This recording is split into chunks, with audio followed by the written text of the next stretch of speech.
जैसे जैसे लोकसभा चुनाव पास आ रहे हैं, वैसे वैसे राजनीतिक दल अपने तरकश से एक एक करके तीर निकालने लगे हैं।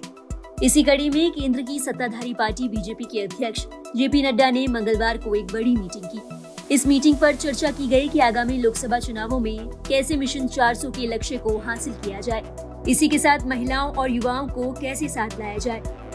जेपी नड्डा ने महिलाओं और युवाओं के समूहों पर ध्यान केंद्रित करते हुए देश भर में सम्मेलन और सार्वजनिक बैठकें आयोजित करने का फैसला किया है। इसके लिए एक समिति भी गठित की गई है। पैनल ने मंगलवार को राष्ट्रीय राजधानी दिल्ली में पार्टी के मुख्यालय में अपनी पहली बैठक की। पार्टी के केंद्रीय मुख्यालय में हुई इस बैठक में जेपी नड्डा के अलावा केंद्रीय मंत्री अश्विनी वैष्णव, भूपेंद्र यादव, मनसुख मंडाविया, असम के मुख्यमंत्री हेमंत बिस्वा शर्मा और पार्टी सचिव सुनील बंसल के साथ तरुण चुग और विनोद तावड़े मौजूद रहे।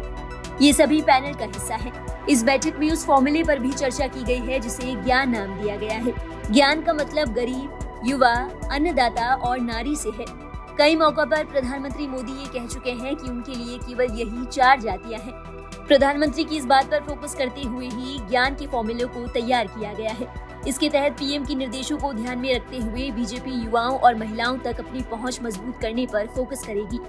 पार्टी पहले ही विकसित भारत संकल्प यात्रा के माध्यम से सबसे गरीब लोगों तक पहुंचने के लिए एक बड़ा कार्यक्रम चला रही है। बीजेपी के सूत्रों की माने तो पार्टी युवाओं, खास तौर पर वे लोग जो पहली बार मतदान करेंगे, उनको लुभाना चाहती है। इसी के साथ महिलाओं के भरोसे को जीतने की भी कोशिश की जाएगी। उन्होंने कहा कि पार्टी इन क्षेत्रों तक पहुंचने के लिए बूथ स्तर पर बैठकें आयोजित करेंगी। एक अन्य सूत्र की ओर से ये भी कहा गया कि भाजपा एक पुस्तिका भी तैयार करने जा रही है। इसमें सरकार द्वारा किए गए कार्यों के बारे में बताया जाएगा।